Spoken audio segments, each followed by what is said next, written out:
Deal TV, learn and earn. Yes, mukama mulungi bazibwe nga bulijjo nate nkomyewo nze Evangelist Mark Biki the wise man. Sawa zikonye bbiri zennyini mbalaba obwedda muli awo mwesunga mugamba program etandika ddi musumba alumba ddi kati numbye. Hallelujah. Soko bakulisaayo mwenaje mubadde mwebale ababadde mu ngende empanvu n'ennyimpi waliwo abadde mu mipiira nga muli mukulaba emipiira. FA ngamulaba FA oye kiba kiri kitya wakati abazanya golo zibadde mmeka waliwo bakubye waliwo akubye mwena mbagala nnyo mulinyere mukama waffe Yesu. Yes, natenga bulijjo tuli ku Gospel Sunday Deal TV Learn and Earn. Eno TV gye mbagamba bulijjo tesitaza muntu yenna erabibwa omwana ne maama we omwana ne taata we tesitaza muntu yenna gibereko ndaba data agenda kuggwako gundi soko loading otekeko sagala oveeko sagala osubwe ekigambo kyonna okitegedde. Yes, waliwo abaana bange Maika alaba Deal TV, Melissa naye alaba Deal TV, Martha Biloth alaba Deal TV. Banange mwebale kubanga mujjeekuumirako. My beautiful wife, my senga tumwita senga mwanyinaze Monica, mwebale kulaba Deal TV muko muhumuza ni mukometingeko na mwetuswala lawu bera ku Deal TV okometingeko mulaba bulabi kyokka nti mukomentinga mukyala mukomentinge banange. Layani mwena bakachali bafe monna abali e Dubai abali Saudi Arabia mbasaba biro bena mbyogera nga nkusaba ofune pen n'olupapula kubanga tugenda kusoma wetwakoma Sunday wedde wetugenda otandikira funa pen n'olupapula kuba ogenda kuwandiika notes olwaleero ogenda kuyiga ebintu bingi nnyo okitegedde.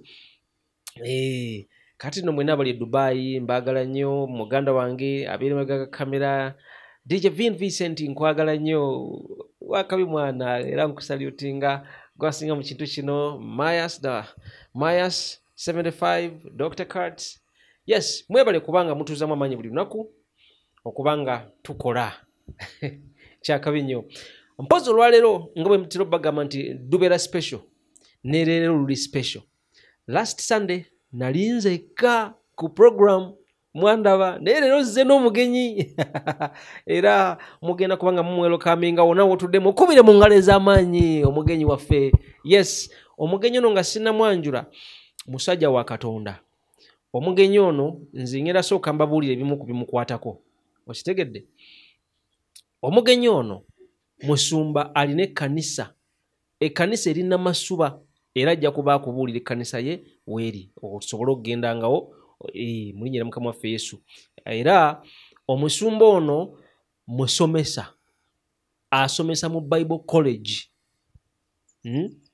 Ng'oggyeko ekyo omusumba ono muvunuzi wa Bayibuli.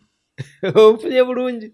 Omusumba ono teacher nze musomesa wange musumba wange muyigiddeko ebintu bingi nnyo mwagala nnyo nga bw'okiwulira era nga bw'okitegedde nga naye bw'onjagala ennyo ku Gospel Sunday. Omusumba ono ye omusumba Solomon. Ye lwaki mwogerera amannya agenda geeyogerera nga tanaba kweyogerera. Sunday wedde nayogera ku kigambo ekiyitibwa nasomesa ku bigambo bingi ku bintu bingi naye waliwo kye nasemba nakyo nayogera ku birabo ebitaano. Ontegedde bulungi ku birabo ebitaano, the 5 gifts. Leero awo wennyini we tugenda okutandikira n'omusumba ono. Musumba nkusaba obuuze ku batulaba n'abatuuliza abali ku Deal TV obeyanjulire obabuulire n'ekkanisa yo weesangibwa abantu basobole okujja ku kyaki yo kubanga nze mbaleetera cream. Omuntu gwe mbaleetera yenna wano ku Deal TV aba mata. Tikola bwe n'ogamba nti ate byabufuzi nedda ngambye aba musumba weyanjule. Amen. So nebazizza nnyo okutuuka wano ku Deal TV. Yes. Nsanyuse nnyo mpulira essanyu ly'amaanyi mpulira okubirawo kwa Mukama ate nebazza nnyo abatesitesi nebazza nnyo staff ya Deal TV mwebali omulimu gwe mukola ate nebazza nnyo mukwano gwange ate muganda wange Mark Bike gwe tumaze naye ebbanga ddene mu buweereza buno obwa Mukama waffe Yesu. Yesu omulungi ate twebaza olw'ekisa kyatuwadde okubeera nga Mukama kyatuwadde ebbanga eddene lyonna ekiseera kituuse tuleme okyesigaliza ate tukishalingako naki n'abalala bakiwulire kubanga oluusi abantu babeereyo babeera n'ebibuuzo naye lwaki kino kinzizaayo ku kigambo kya Katonda. Olunaku lwatuuka lumu waliwo omuweereza wa Mukama yali nabbi kati embeera nejjawo mu nsi eya Isirayiri nekirabika okubeera nga bannabbi ab'ebiseera ebyo n'embeera yali egenda mu maaso kwegamba ne batwalirizibwa naye omuweereza omu wa Mukama nabbi oyo n'akimunyiiza nnyo n'agamba no Mukama tekisobola kubeera ku kyokola ne yeekweka ng'anoonya Mukama. Naye oluvannyuma olw'okwekweka ng'anoonya Mukama bwe yavaayo n'ekigambo ekigamba nti n'ayogera ekigambo ekigamba nti kati Mukama nze bwe ndaba nsigadde nzekka ndaba tewakyaliwo muntu mulala. Mukama n'amubiikula n'amugamba nedda olimba toli wekka wakyaliyo akasanvu the 7,000 abatanaba na kuvuunamira na Baali. Kati ebiseera ebisinga bungi tuyinza okubeera nga tulowooza nti lwaki kino God asigala nga perfect ate omulimu gwe tegudda mabega gusigala gugenda mu maaso. So kigambo kitugenda okusharinga olunaku lwa leero nga era nga bw'oyanjudde ekigambo kwegamba tujja kuba nga twogera ku ebyo Mukama kwegamba byateeseteese abantu kubyagala bawulire mu biseera ebifaanako bwe biti nga waliwo amaloboozi mangi, waliwo okugwamu amaanyi, okudiira, waliwo okunyogoga, a lot of questions. Naye there is answer. There is answer. Kyekyo amanya gange nze Mutumba Solomon era ekkanisa baba babuulidde bagiyita New Life Center Church esangibwa Namasuba mu Kalina Zone, just few meters from Freedom City down there. Mukama bwenye omukisa, you are welcome. Ndowooza mumulabye omusumba Mutumba Solomon.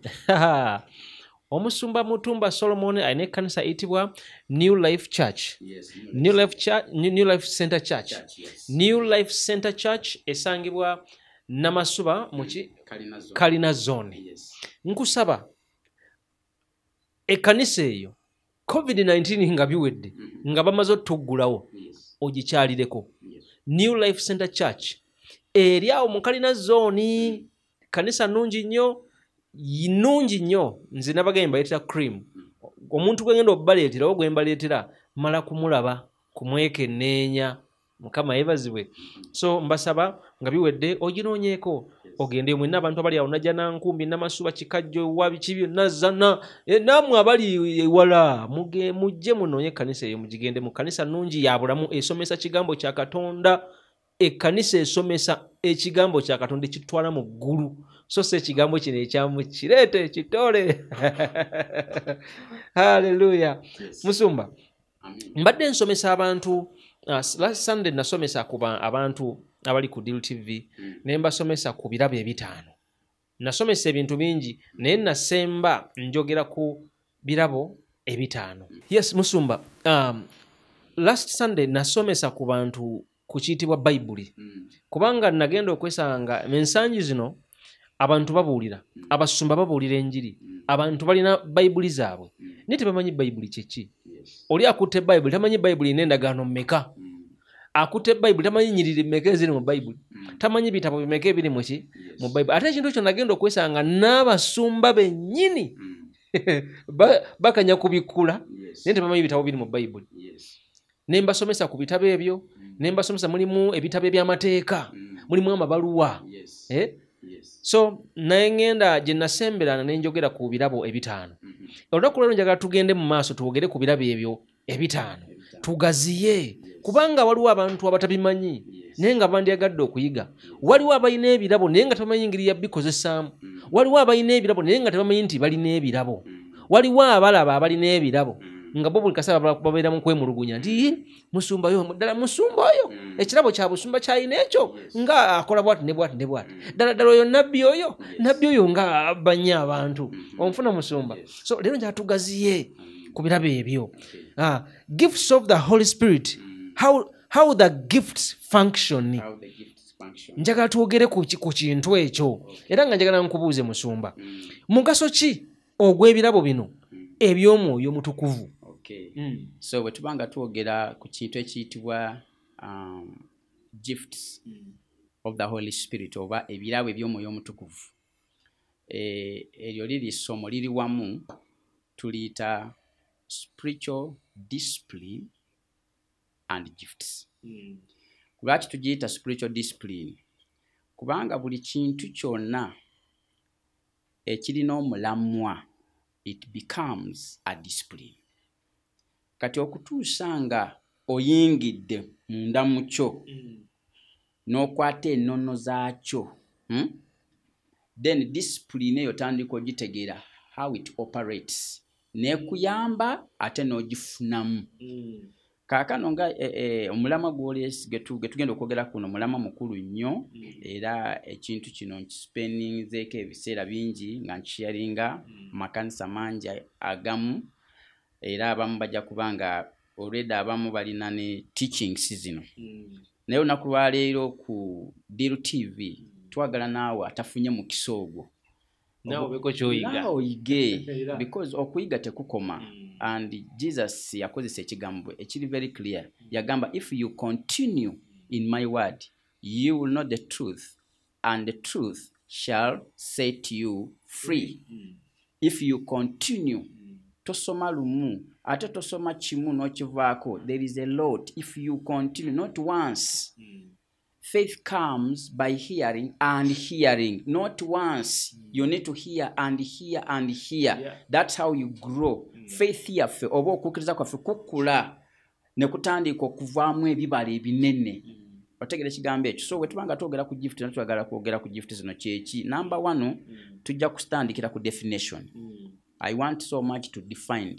Kubanga bwe defining ekintu otegeera emizi zaakyo, kyavaawa, why, lwaki nkyetaaga, lwaki kikulu. Kati tosobola kwawula kanisa, tosobola kwawula buweereza, tosobola kwawula kuyitibwa n'ebirabo. Era weesanga nti abantu abasinga obungi oba mu nsi gino gye tulimu tufunye obuzibu bufaanako bwe buti, nti abantu olw'obutamanya purpose ya kanisa tugikutudde, tugitemyetemye.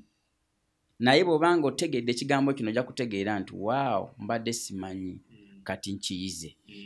Mmanyi nti Oluganda ogenda kuyiga olunaku lwaleero. So Musumba ombuuziza nti what's the function of the Holy Spirit? Let me define. Tujja kusoma ebyawandiikibwa naye tujja kwesingira ddala okwesigama ku njogera ya Mutume Pawulo. Nga ye yali asomesa ekintu ekiyitibwa obuweereza buno bw'omwoyo omutukuvu bwe buziba yakibiikulirwa. So ne kiyamba ekkanisa okutegeera nti y'ensonga lwaki ebirabo bino tubyetaaga.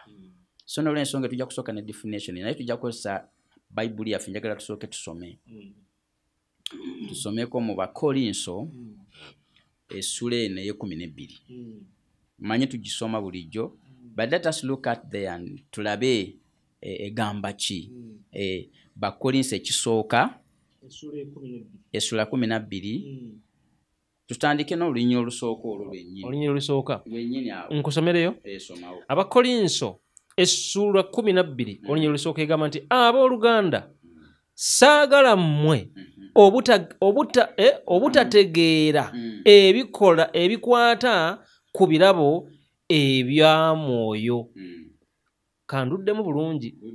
Abooluganda saagala mmwe obutategeera ebikwata ku birabo ebya mwoyo. Olwokubiri, mumanyi nti bwe mwali ab'amawanga mwabuzibwabuzibwanga ne mutwalibwa eri ebifaananyi ebifaananyi ebitayogera. Olwokusatu, n'olwekyo njagala mutegeere nti tewali muntu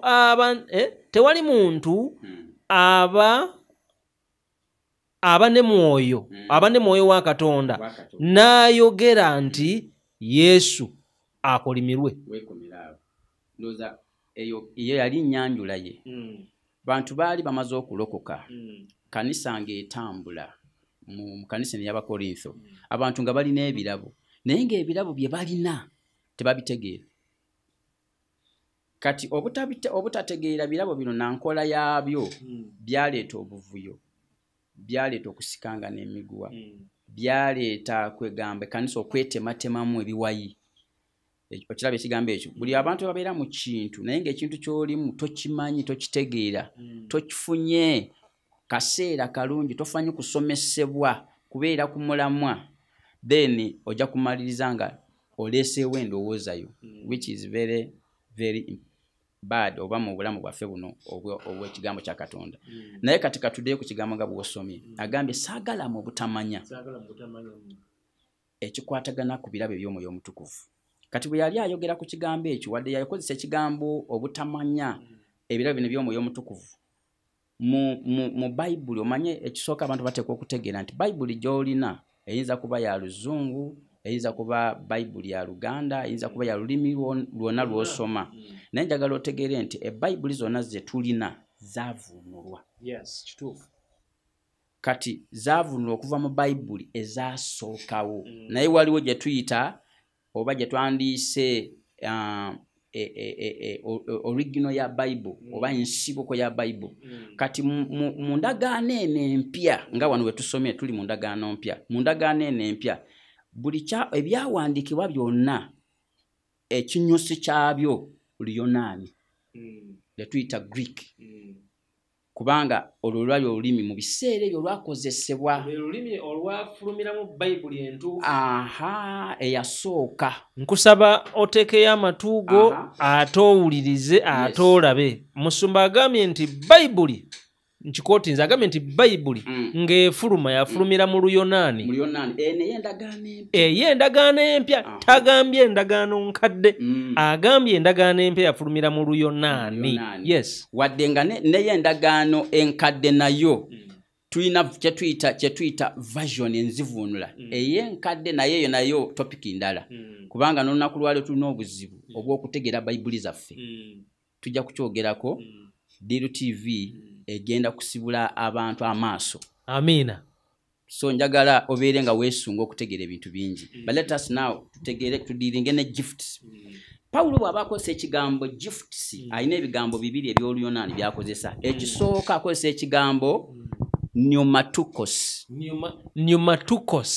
kigambo kya Luyonaani kiva mu kigambo pneuma kubanga pneuma ye mwoyo mu Luyonaani kati bw'aba agamba pneumatukos abayogera eby'omwoyo it is now a plural eby'omwoyo sayogera ku pneumatukos ebintu by'omwoyo kubanga buli lwe tuyingira mu kigambo kya Katonda tuba tuvudde mu by'omubiri tuba tuvudde mu bintu ebirala mu ndowooza endala eyaffe ne tuyingira kati mu ndowooza ya Katonda Katonda mwoyo kati ffe tugenda okwogerako byaki bya mwoyo Katonda mwoyo ne bye twogerako kakati era bye tugenda okwogerako bya mwoyo kyova olaba nti omuntu bw'agamba nti ngenda kusaba abategeeza nti ngenda kuva mu byemanyi ngenda kuva mu maanyi gange ngenda mu maaso g'oyo asingako oyo kakati banaye nga tugenda mu maaso yes tugendagendako mu mulango w'Abakama baffe Musumba ono nza muli ebigambo bye tugendagendako mu mulango w'Abakama baffe tukomawo temuvaawo katulabe Shiba kikyatugamba Diru TV, learn and earn. My queens, what?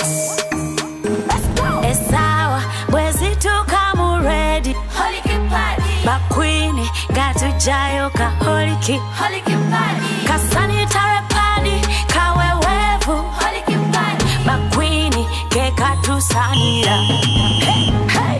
Esawa, bwezi tukamu ready. Holy party. My queen, got to jayoka. Holy party. Kasanitary party, kawe wevu. Holy party. My queen, keka tu sanira.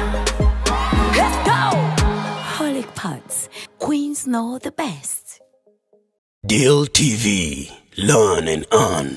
weebale kwekumira ku Diru TV learn and earn teweerabira ndi nze omwerezawo Mark BK evangelist nina omusumba ebigambo mubiwulira nsubira olina wowandiika saagala ogambe ate kati bimpiseeko no beerako ne wowandiika munyere mukama waffe yesu tubaye twogera musumba nga atubuulira ekigambo eky'oluyonaana ekiyitibwa pneumaticos nga bwe kyakozesebwa mu luyonaana era tusembya tugamba nti ebigambo bye twogera oba bye tugenda okwogera byonna bya mwoyo musumba ate biri mu bayibuli tutandikira yes so tugambye nti buli wogamba nti ngenda kusoma ku bayibuli ngenda kusaba buli bwoyogera ku bintu ebikwatagana ne church oba ovudde mu bintu ebirala byendowooza yaffe y'ensi oba oyingidde kati mu layini ya Katonda so kirungi bw'oba ogiyingiddemu otambule nga bwe kikusuubira okusinza ku kigambo kya Katonda. Yesu tugambye nti Yesu agambye bwe mulimanya amazima ge mutegedde gajja kubafuula abaaki ab'eddembe. So kyetugezaako okukola wano twagala otegeere onyumirwe obulokozi onyumirwe obuweereza bwo obeere omugaso n'eri abakuwuliriza n'eri abagala okuyambya because there is a purpose why God has put in that position, why you a Christian, why you a born again, why you a choir member, why you a youth. Ezo position zonna tekirekayo nti gundi why you are elder in the church. You have to know what is your function. Tosobola ku functioninga area yonna ezo zenjogeddeko outside the gifts of the Holy Spirit. Yes. Tosobola. Katunole ebigambo bino ebibiri. Ekisooka kiri pneumaticos. Ekyokubiri kiri charismata. Kitegeeza ki? Okyogedde bulungi no charismata. Olaba ennaku zino tuwulira nnyo abantu owulyanga n'abantu balina ebiwaayo ebyenjawulo. Abo ba charismatic. Otegere ekigambo ekyo. Kaakano omanyize bwe tutandika okusomesa tuba tutandise okugjayo amazima. Kati ebiseera ebisinga abusinga obungi bw'obanga onoobeera omuweereza omulungi owa Katonda beera ng'omusomesa. Mbuuza nti otya? Omusomesa abeera n'ebintu bibiri. Abeera n'ekyo ate omusomesa kimu ku birabo biri bye tugenda okwogerako. So omusomesa abeera n'ekyok n'abeera ne dasta oba gye tuyita razor mu biseera bino. Naye kwegamba ekikulu ki nti asobola okukola mistake. Don't leave that mistake there. Get the razor and raise it out and start afresh. Osobola okukola ekintu ekiri ku mulamwa kubanga si kikyo weka. Bangi bakulindidde bano abaana bayimiriramu bamanyi nti kyayogerako is the best. So if there is any error anywhere bano bayigiriza they will go with that error. Ye problem gye tulina the people don't want to be corrected. But the Bible is there to keep us in a line with the word of God because Christ is the rock. Tuzimba ffe naye Christ lyejinja ery'okunsonda lyeripima.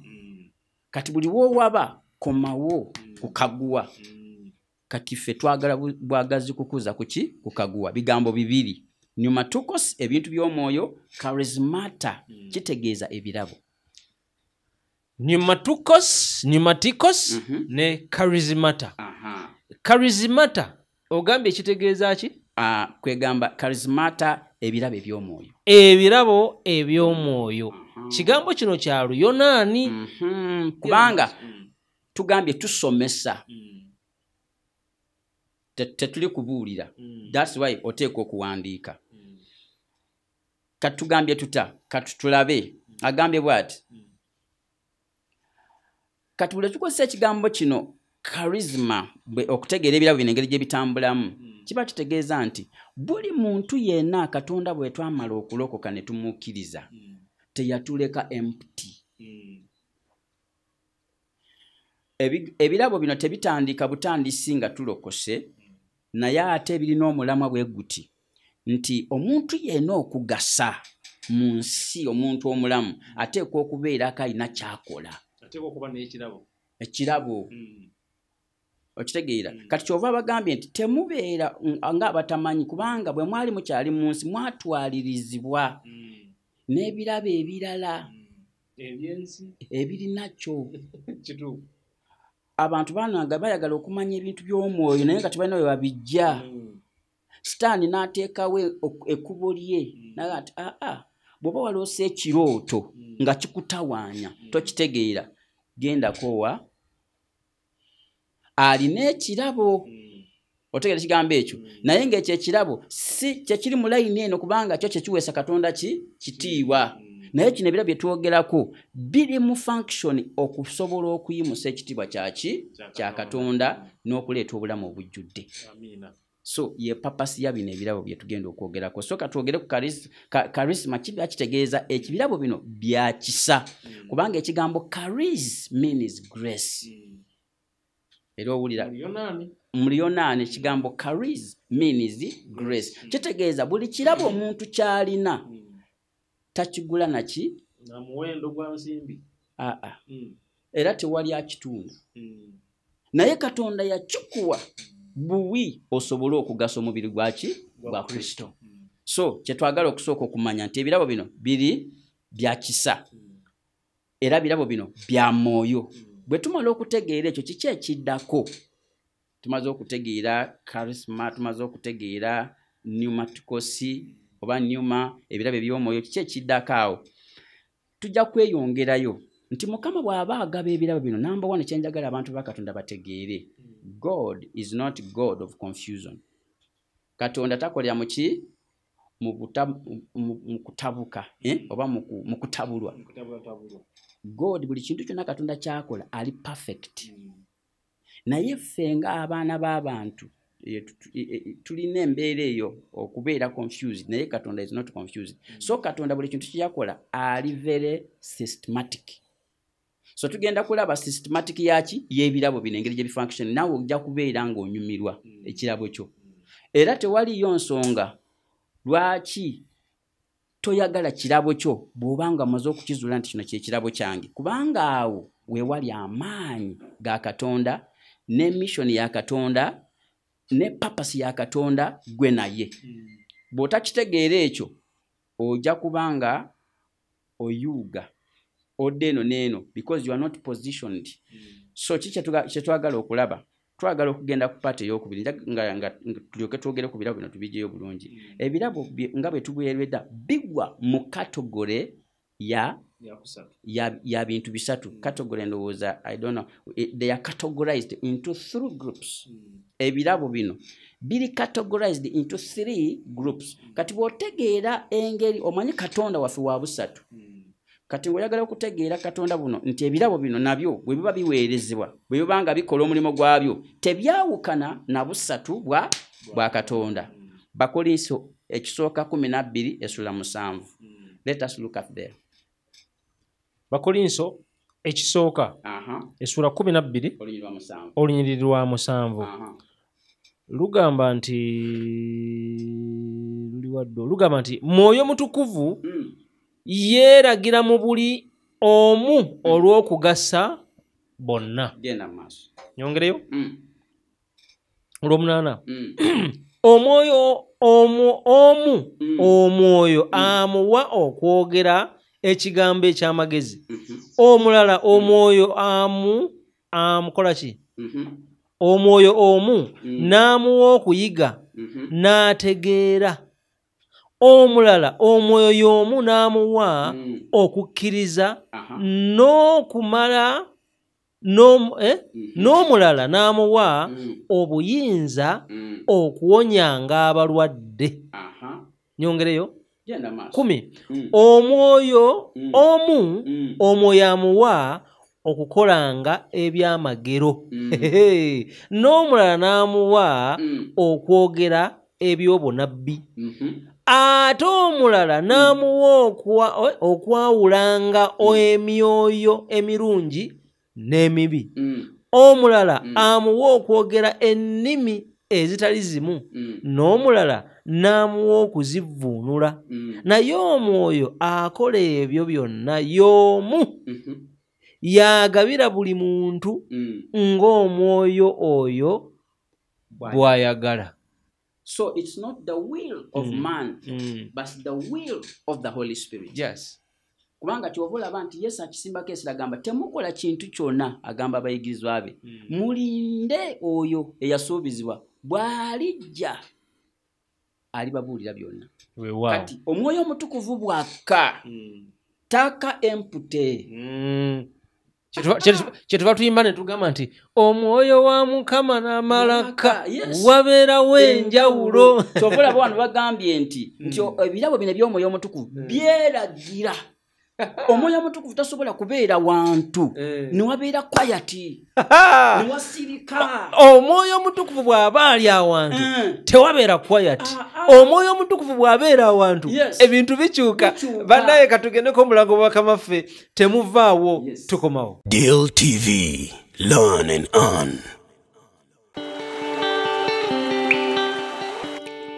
Bwebikirira bamuvuma bikaya.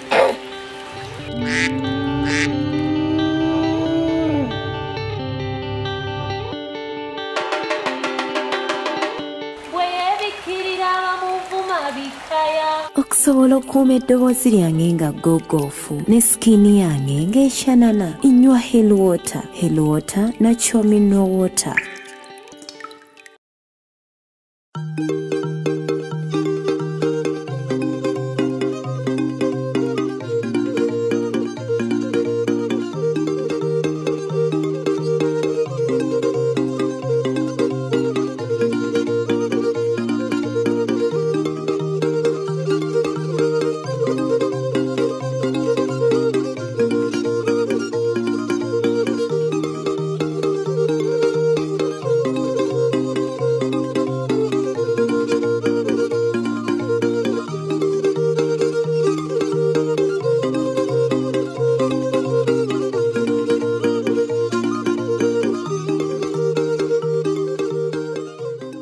Deal TV, learn and earn. Webale kwekumira ku Deal TV Learn and Earn nango mwerezawo Mark BK Evangelist tuli ku Gospel Sunday.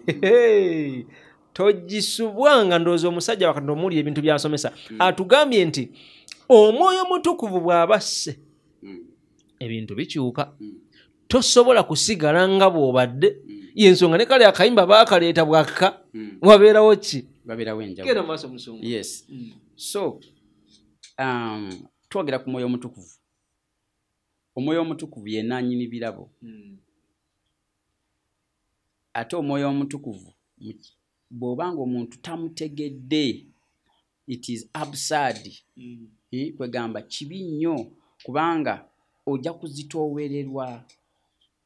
Kubanga guno omulimu Mukama teyagutuwa tugukole mu maanyi gaffe.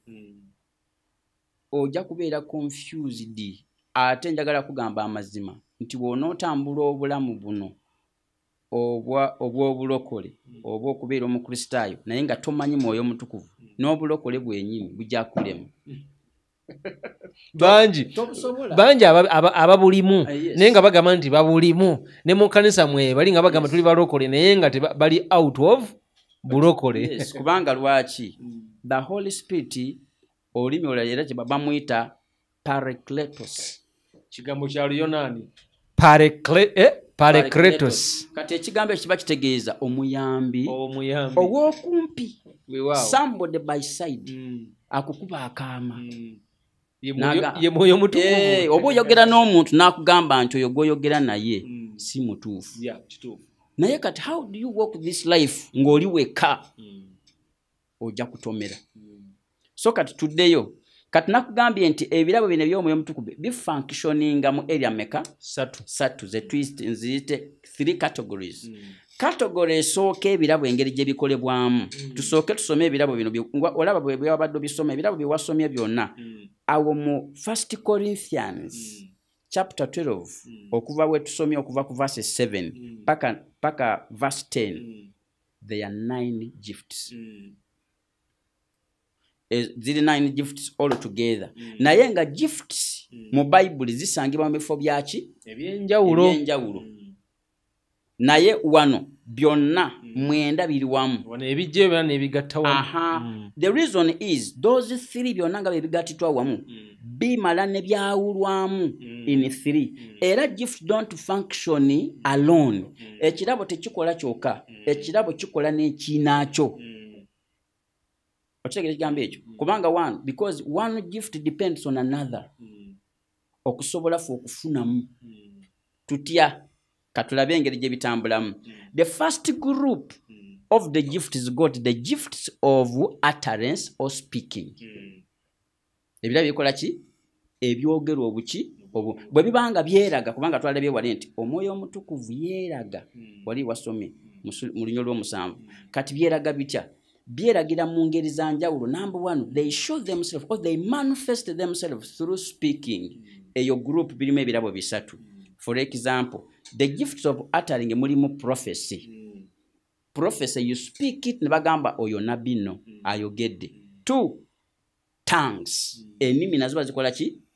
Bazoogera buki? Bwogezi. Ekisembayo mu utterance is interpretation of tongues. Prophecy, speaking in tongues, interpreting of tongues. Those are gifts of utterance. Kati bw'oba olina ebirabo ebyogera, bw'oba olina ebirabo ebigwa mu category eyo nga olina ekirabo eky'obunabbi, olina oyogera mu nnimi, ovunula ennimi, eba olina ekirabo ebyogera.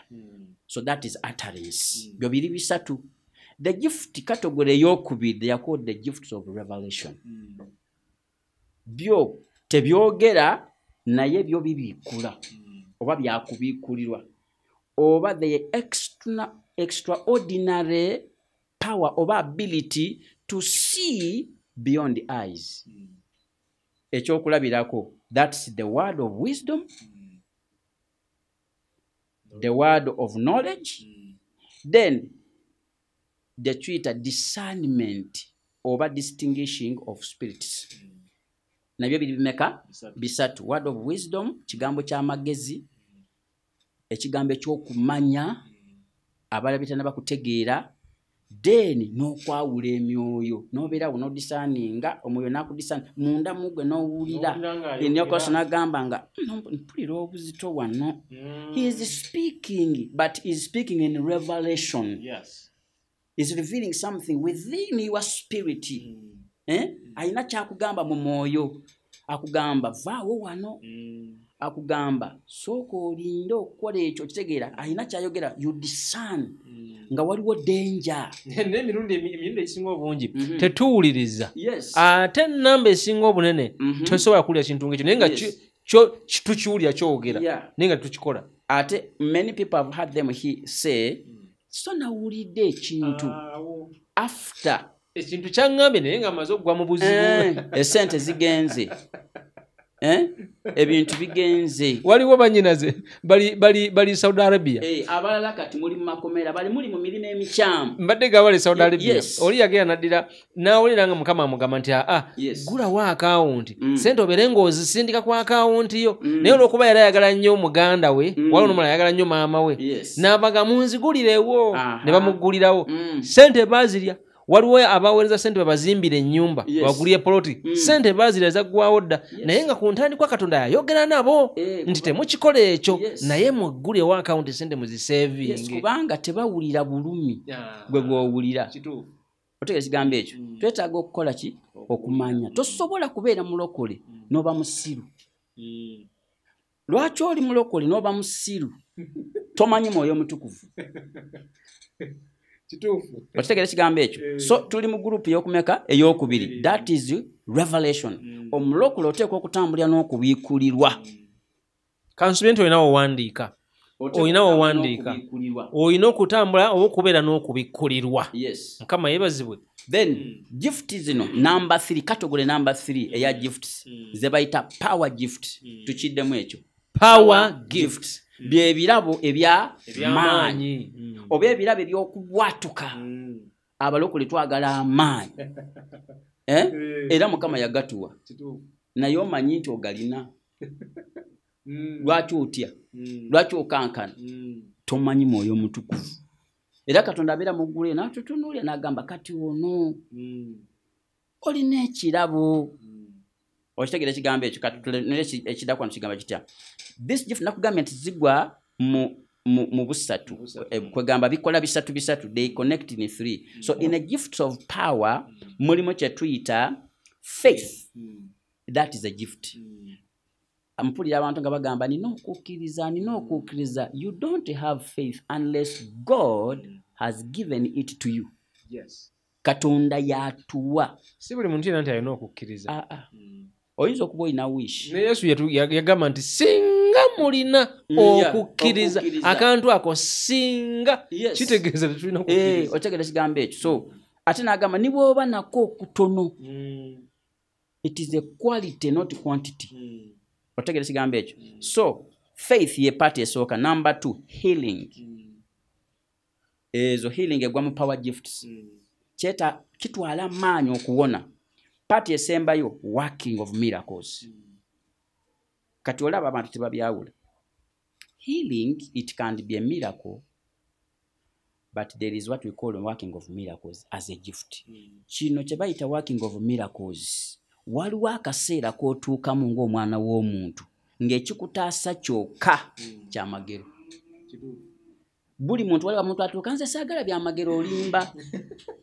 waliwo wetuuka omuntu ne bagamba wayisa otya wano nga mukono gwa Katonda gwokka gwe kwakuyisizaawo ekyo kye bayita ekyamagero ekintu ekiri extra ordinary ekitali nakyo otegeera kigambo ekyo so ebyo Mukama abikola so biri bisatu faith healing and working of miracles so kati tandika okutunuulira mu birabo by'olina oyebuuze ngwa mu birabo ki nina birabo by'amaanyi nina kirabo kya revelation kya kubiikulirwa waliwo abantu abalina ebirabo by'okubiikulirwa nga balungi nnyo era ng'oli awo oyinza okuba ng'oli sitaaka ogamba bampole ntya naye bw'ajja n'ayogera naawe owulira ng'otegeera mangu kubanga is speaking through revelation through the power of wisdom and the word of knowledge n'otegeera ate they can also discern n'agamba kino sikiwulira tokikola bw'ogondera eddoboozi n'otegeera nti omuntu ono alina ekirabo ekyo n'okitambulirako n'okikkiriza ojja kubanga owonya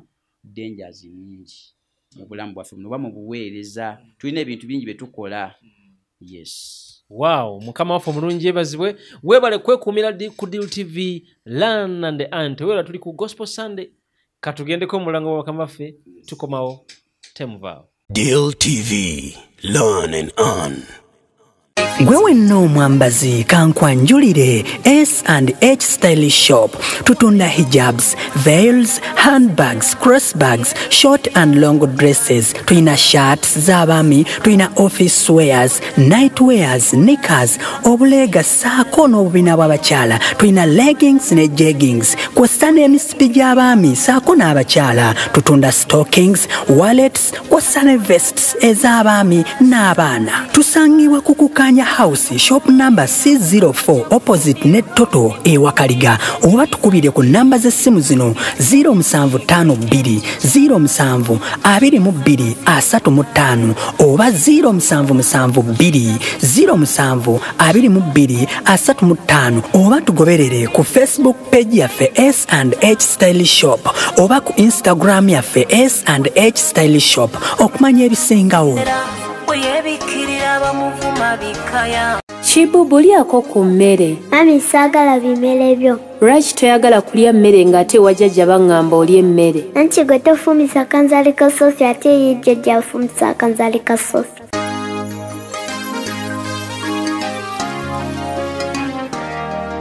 Kanzaali ka sosi nkajja sisimagira mu kibiina ate n'embeera mugezi. Okuva we natandika ofumbisa akanzaali ka Sofi, omwana wange alya bulungi emmere. Sofi curry powder mumwekwate. Tusangibwa Nansana Ngabo Stage okumanya ebisingawo tukubire ku namba y'essimu 0700 669 Sofi curry powder. Deal TV Learn and Earn.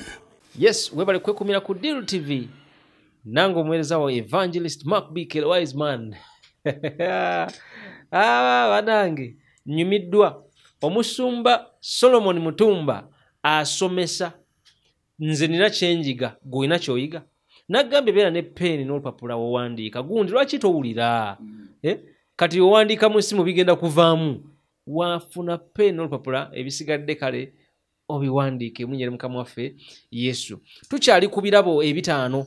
Yes, ebitaano tukyawera ku birabo eby'omwoyo mutukuvu. Mukama waffe yeebazibwe byonna awamu.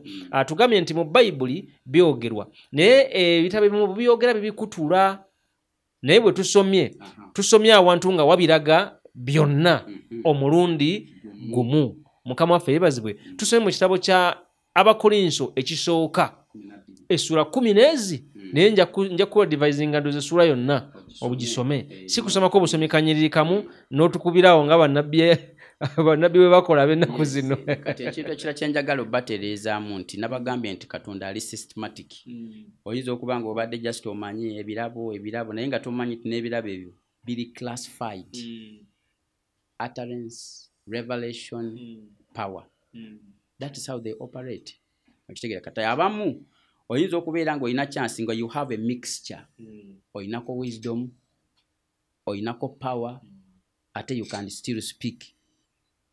Byonna ne bikolera ki? Wamu n'obeera nga kwegamba oli osobola okukola buli kintu. So ebyo byonna bikulu okola ki? Naye kyenjagala ate okubeera nga tutereeza njagala kugamba nti ebirabo bino bye twasookeddeko ebiyitibwa charismata bya kisa.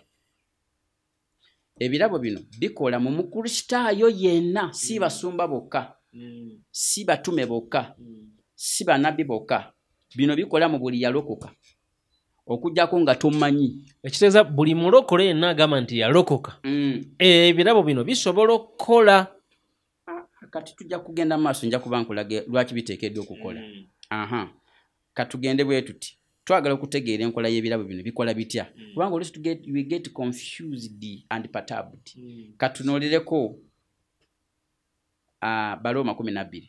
Baroma 12. Abaruumi 12. Romans 12. Abaruumi 12 essula olunyiri olwokusatu. Lugamba nti kubanga njogera olw'ekisa kye nnaweebwa eri buli muntu mu mmwe obuteerowooza okusinga ekyo kyasaanidde okulowooza, naye okulowoozanga nga yeegendereza. Nyongereko, kubanga nga bwe tulina ebitundu ebingi mu mubiri ogumu, ebitundu ebyo byonna bikola emirimu gya njawulo. N'olwekyo nga bwe tuli omubiri ogumu mu Kristo, buli muntu kitundu ku mubiri ogumu ogwo. Tulina ebirabo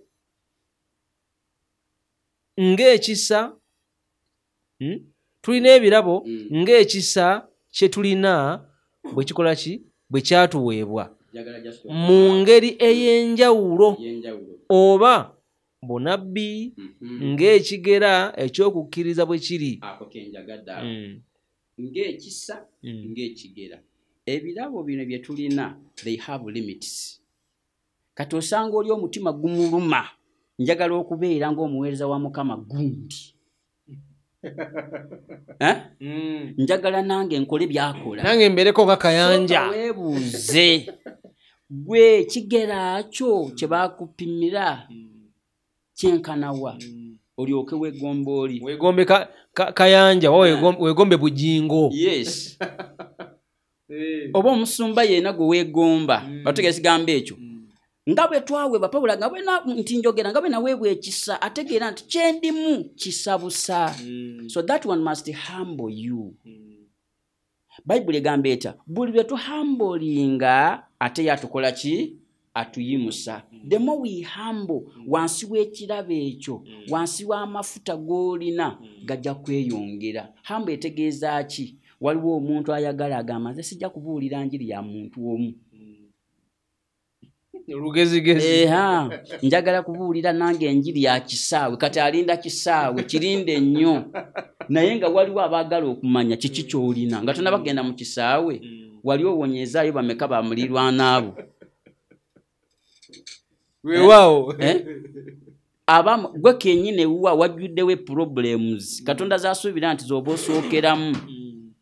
Naye oyagala kutambula, oyagala kugenda mu Amerika. ofuuke international sooka otulagewo ky'olina. Musumba gwe ali ku Diru TV kiki kyolagawo? Kiki kyolina? Olw'okuba olabye Bugingo alina bwaguuga y'ekkanisa naawe nange njagala mbeere nga Bugingo. Kati ne waliwo ne baana bakola kino Musumba, buli bwalaba ebirabo ebiri ku musumba oyo naye ng'atandika obyenyigamu. Era waliwo bintu byenda byennaku zino n'osanga ekkanisa ng'erimu abaweereza naye nga bonna boogera ng'omusumba waabwe bwayogera, babuulira ng'omusumba waabwe bwabuulira. Buli kimu kyonna nga tebalina njawulo na musumba waabwe. Okyogerako ki? Yes, kituufu osobola okufaana omusumba wo kyalina naye togoba bugobi kufaanana kyalina. Sooka okiweererezeemu. Mu ngeri kiki kitegeeza nti amafuta go respectinga ge gajja gy'oli. Hallelujah. Kiba kitegeeza before you respect abamu, they just respect the anointing but they don't respect the person, the vessel which carries the anointing. You have to serve that. Kubanga olaba Mwoyo Mutukuvu yaka teyaka mu bbanga. Waliwo n'abantu you can take time ng'olina ekirabo ky'osabira. Okusaba si kibi, osobola okugenda ku lusozi, osobola okugenda wanoosaba Mukama akuwaga amafuta. Naye okusinza ku njigiriza amafuta gali implanted. You can't earn it. Gakulukuta. Bayibuli nga bwegamba nti nga amafuta bwe gakulukuta okuva ku kirevu kyani ku mutwe paka ku kirevu. So kyagezaako okutugamba nti it is kwegamba waliwo enkola a system omwoyo gy'atambuliramu. So buli kyonna kye weegomba waliwo akirina. Naye are you willing to pay the price? Okitegere ekigambo ekyo. So katwogere ku kino kye tubadde twogerako nti ebirabo bino birina ekisa. Ekisa kiba kitegeeza ability, obusobozi. Mukama asobola okutandika okugezesa n'abantu babiri. Asobola okutandika okugezesa ku kyalo kyo, mu kitundu ky'obeeramu, nga tonaba kugenda nnyo wala mu kanisa yo. N'obeeraawo nga ekirabo ky'okola ki, abantu ne batandika okugamba gundi yansabira nenkola ki, nempona. Obujulizi butandika okukola ki, okutambula. That is a very good part of the beginning. Ekimu n'obunabbi. N'obunabbi. Ate bino ebintu oyinza n'obutategeera kirabo ki kyennyini ky'okulukutiramu. What you need to do, just serve. Opportunity yonna eriwo okuweereza, gwe weerezaawo, ekirabo kijja kuvaayo.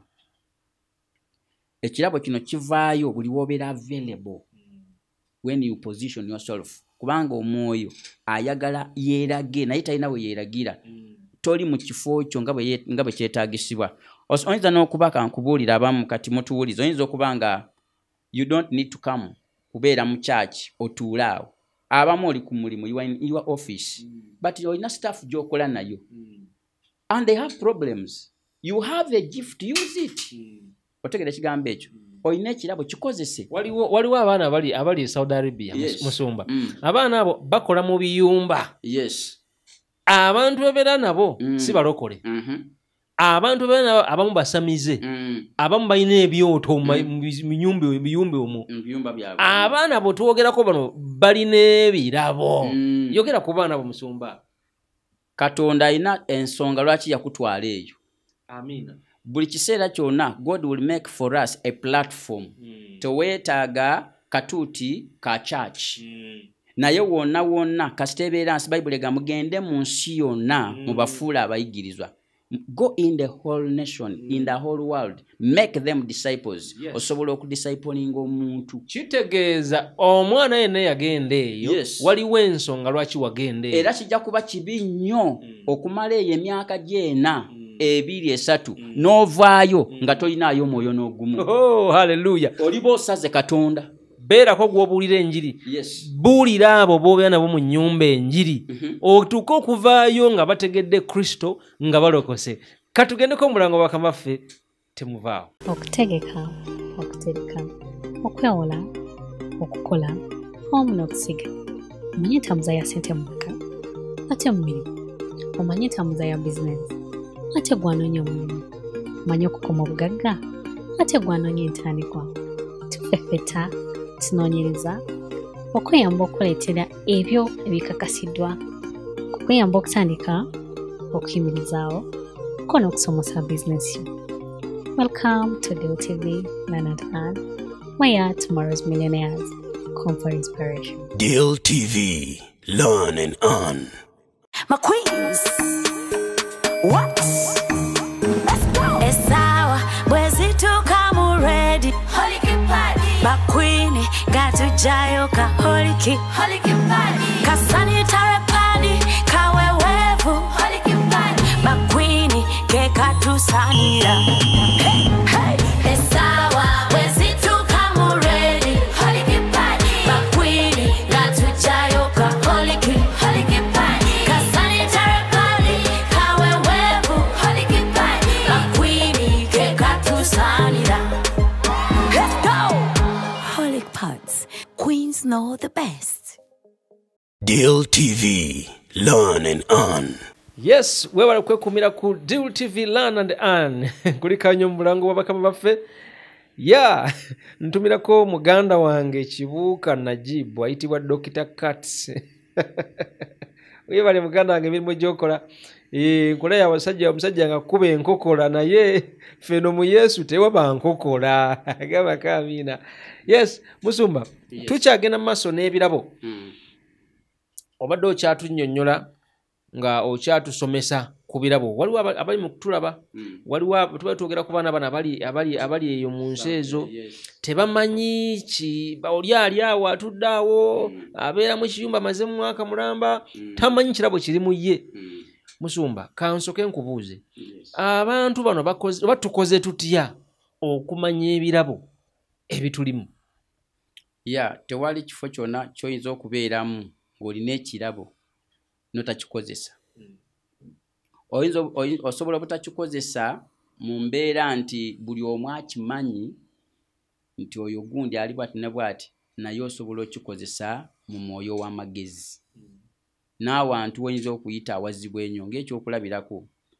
Bwe tuddayo mu ndagaano enkadde tulina abasajja bangi be tuyinza okuweerako ekyokulabira, naye omu ku bo be ba Daniels. Owookubiri ye Yusufu. Yusufu yagenda mu nsi gye batamanyi na Katonda. Yalina mu musajja mu Misiri. Naye omusajja ya-identifyinga n'agamba nti mu bakozi b'ennina ono aliko omwoyo waki ow'enjawulo.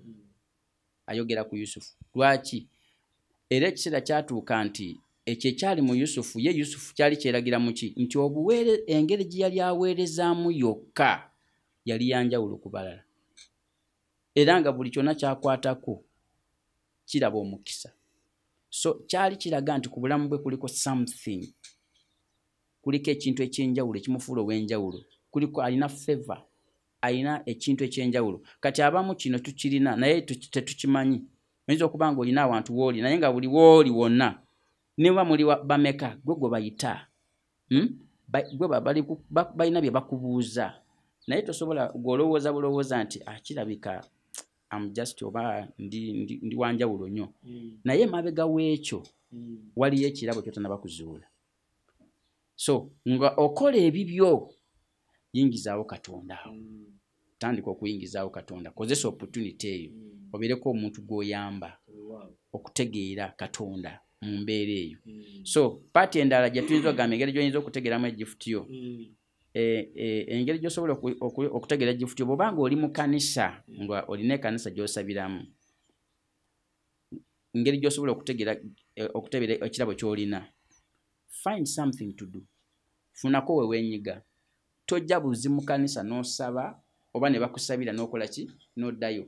Tandika okubeerako n'ekyokola niwe kubanga kwera mu kanisa.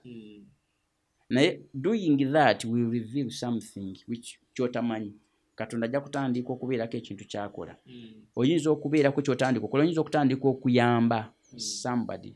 Abamu mulina feeling owulira mu ggwe nga owulira okuyamba naye tomanyi okikola otya. Kituufu tolina sente but you feel something in you that you need to help. Kitegeeza in you there is a gift of mercy.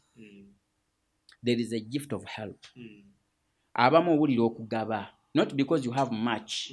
Naye owulire sente tosobola kuzirya weka nga tolina gwowaddeko. It is part that shows that in you there is a gift of help. Kubanga lwaki tugamba bwe tutyo? Kubanga yatugambye wali nti ebirabo bino Omwoyo Omutukuvu byatugabira purpose yabyo is to build the body.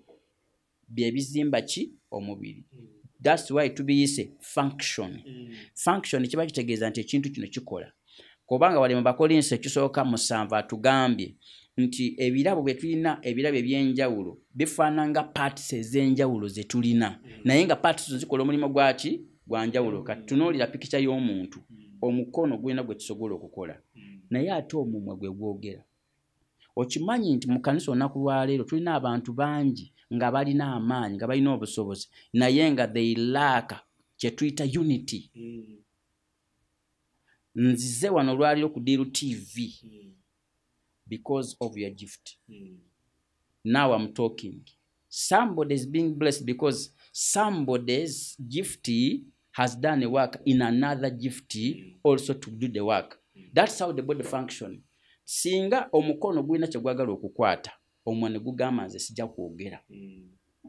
Ne tugenda wali awali kiri ekintu ne tutuukawo nga mu butuufu tuzze eri omuntu alina ekyo ekintu ng'ebigere bye bitutambuzizza ne tutuuka. Emikono bwe tunaatuuka awo gye gigenda okukwata. Naye twetaaga omumwa gukole ki? Gwogere. Omanyi nti waliwo abantu bangi mu mubiri gwa Kristo abatakozesezza birabo byabwe okufuula emubiri gwa Kristo okubeera omunafu, omwavu, obuteeyongera. Why? Because we don't know the functionality of our giftings. Anti ndaba abantu mu kanisa. Oli abadde mu mwaka ogusooka, myaka 2, myaka 3, myaka 10 naye nga talina nkyukakyuka yonna, takulaakulana, tagenda mu maaso. Akanya kujja buzi mu kanisa buli Sunday ne mu weekdays babeerawo. Naye emyaka gyamaze mu church mingi nnyo. Ebirabo buli birikyuka. Dokita asoma kukola ki? Kwejanjaba? Mbuuza. Dokita asomera okusoma kwe kwonna to become a doctor so that he can treat himself. Asoma kujjanjaba abalala. And that's the same with the giftings. Giftings zino Mukama azituwa zikwate ku bantu. Tuzikozese kubanga Yesu watali gwaliwo. Si Yesu bwe yali mu mubiri guno. Awali abalwadde yatuukayo. Awali omwavu yatuukayo. Ye nga waali. Era tulaba nti yakola ebyamagero yaliisa abantu. Yabawonya. Yabagobako emizimu. By himself going there. Bwava mu mubiri guno n'addayo mu nsi y'omwoyo n'agamba kati ekirabo ekyali mu nze kati ngenda kikuteeka mu gwa Makabi. Kati Makabi bw'ogamba nti bwe nfunye ekirabo kati nze kyange ayagala amale kusuula wano emeka 5 naye siva wano. Olaba abantu abali kufa ku lulwo. Musumba bwe tudda mu church siwe lwaki njogedde nnyo ku bantu mu church. Bwe tudda mu church amalala gasusse ennaku zino ate naddala mu basumba mmwe musumba mujjudde amalala lwaki okusabira abantu mutuula mu ofiisi wali ne muteekawo n'ennaku nti olunaku lwokuna ngenda kubeera mu kusabira mujje ate bwe bamala okujja waliwo akabba akali special ewe ekirabo mba mukikozesezza bulungi. Akabba ako tekaali badde kabi naye wabeerewo obulambulukufu kubanga ebyawandiikibwa biraga buli kintu kyonna kigamba bulungi ne kigamba nti oyo omusomesa akuwa eby'omwoyo naawe muwe byaki muwe by'omubiri. Kubanga lwaki? Kubanga sisobola kwogera nga siridde. Naye ennaku zino mwakikola bubi. Ennaku zino mwakifuula kya tteeka nti omuntu alina okujja n'ebbaasa amateeka ne musala n'okusala ebinusu tajja njagala mu kizike mu bbaasa. Kati musumalo ne bana abantu abali mu kanisa nga ye balina ebirabo naye nga tebafuluma kugenda kukozesa birabo bye balina. Bantu mmwe tubasaba from today mumaze emyaka mingi mu kanisa mwakona naye mube mu kukono okwo mugende mutandike okukozesa ebirabo Mukama bye yabawa. Mugende mubuulire ku njiri. Mugende mubeereko be muyamba. Waliwo abakadde wansi eyo gye mubeera naawo bamanyi basula njala gaba nabo ku byokulya byo. Waliwo abaana abatasoma naye ate olina obusobozi obusobola okuzza abaana bo mu masomero. Genda obeeko ky'obayamba. Katuli mu COVID-19 musumba. Naye okimanyi nti nno waliwo abantu abanyina emmere ejjudde mu mayumba gaabwe naye nga neighbor asula njala. N'okugiyiwa bagiyiwa. Kibi nnyo kitalo nnyo. Ye agamba nti buli omukola ki kwefaako naye ekintu kyeneebuuza singa ensi eno bagimulekera yeeka agibeeramu tasobola omanyi omuntu abeera w'amaanyi kubanga waliwo omulala gwe yeefulirako ow'amaanyi otegeera kigambo ekyo naye bw'aba taliiwo naye tasobola kubeerawo onenkana nani na Katonda. So we need one another. Yes. Yensonga lwaki waliwo enjawulo. Katonda yakikola bw'atyo nti buli omu abenefitinge. So ebirabo bino bituyamba okuzimbagana. Healing. Bible egamba nti nga muwonyezagana. Ebirabo biri mu kanisa ebisobola okuwonya abantu naye tetuwonya. Kyova mbadde njagala kugamba nti bw'osoma 1 Corinthians eraga the functionality of gifts ebirabo engeri gye bikolamu. Naye 1 Corinthians chapter 13 eraga the attitude nkusaba obikuleewo esomereyo the attitude of gifts mu ngeri endala nti eno 1 Corinthians chapter 13 eyogera ku nti ne bw'oba oyogera mu nnimi ne bw'oba ng'osobola okusengula ensozi ng'olina okukkiriza okwo naye nga tolina kwagala ekirabo tekina kikola ki kitegeeza ebirabo bino ekibigaana abamu okukola omulimu gwabyo nga bekyetaagisibwa. We lack the great element called love. Ate love is not only gift, it is a fruit. Kati gift tesobola kukola bulungi awatali fruit. Kitegeeza nti love yensibuko y'ebirabo byonna ebiri mu ggwe. Bw'oba toyina love ne bw'oba oyina ebirabo mutwalo teri kigenda kukola. Ge mafuta agabikola ki? Agabitambuza. Kati abantu abatalina kwagala banno bafa n'ebirabo byabwe. Otegeeza kigambo ekyo kubanga lwaki deidono kati obulaba nti 2 Corinthians 13 eraga nti minister oba kozesa ekirabo kyo mu kwagala. Bw'otabeera na kwagala tojja kugenda kuwonya muntu, tojja kumuwa, tojja kugaba, tojja na kubuulira njiri. Some people are very selfish. Nga tulina prophet omu mu Bible bamuyita Jonah. Intentionally yagamba nze yensi sijagendayo kubuulira njiri. Oba onzito nkole ki? Onzite. Era bamubuuza tukole ki? Nga abasajja bali bagamba tetuta musajja wa Katonda n'agamba nze munkasukeyo. Naye abo bo mala gafwa naye sibabuulidde. Omanyi tunakulira mu kanisa mulimu abantu b'ekika ekyo. Yalokoka agamba yajuzibwa Mwoyo Mutukuvu naye yakkiriza nti waliwo abantu batayagala abasangeyo mu ggulu. Ayagala yesangeyo yekka. Yes, Mukama yebazibwe. Musumba. Nsaba nkubuuza ekibuuzo kimu nga tumaliriza. Naye mbadde musanyufu nnyo era nsuubira abannange muyina kye muyize bingi nnyo. Musumba. Abantu bano balyetaaze okwongera okuyiga. Badde nkusaba oddemu obawe contacts zo oddemu obalagire bulungi ekkanisa weeri. Abantu bano waliwo abali ebweru, abali mu Bungereza, abali mu America, abali uddawa ne bali mu Uganda wano basobole okunoonyaako osobole obbongera obbawa notes obawe classes ez'enjawulo bayige ku Mwoyo Mutukuvu bayige ku birabo bino. So classes tuzirina era nga Buganda wange bwagambye because I'm a teacher tulina kye tuyita recipes tulina ensomesa ez'enjawulo. So bango oyagala okuyiga ng'ogamba nti ddala mpule ekigambo ekyo kinkuteko oba you can be a pastor, a leader naye ng'oyagala kubeera omuntu anaagasa omubiri gwa Kristo. Tuli open to help each other. That's why we are here. So osobola okutusanga kati nga bugambye I have a church, I'm a pastor. Nina esimu yange eya mobile money oba manya eya mobile phone gy'oyinza okunsangako eri 077-897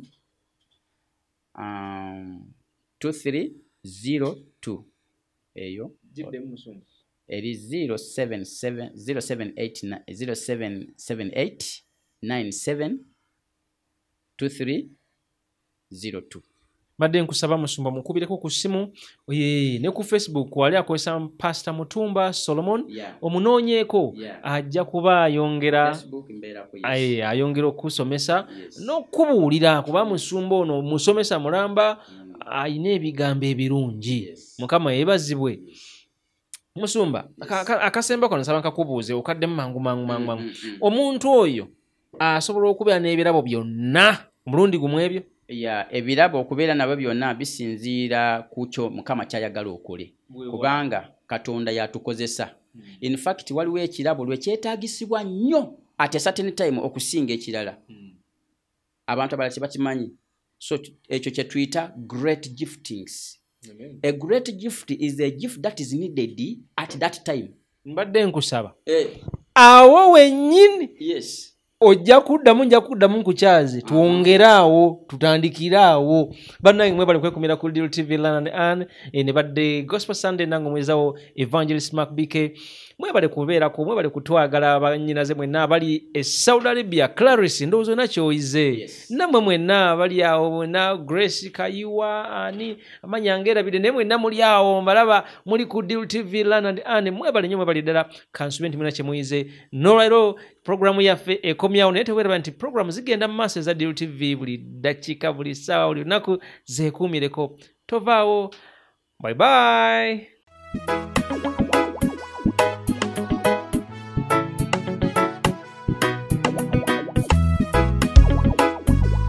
Deal TV, learn and earn.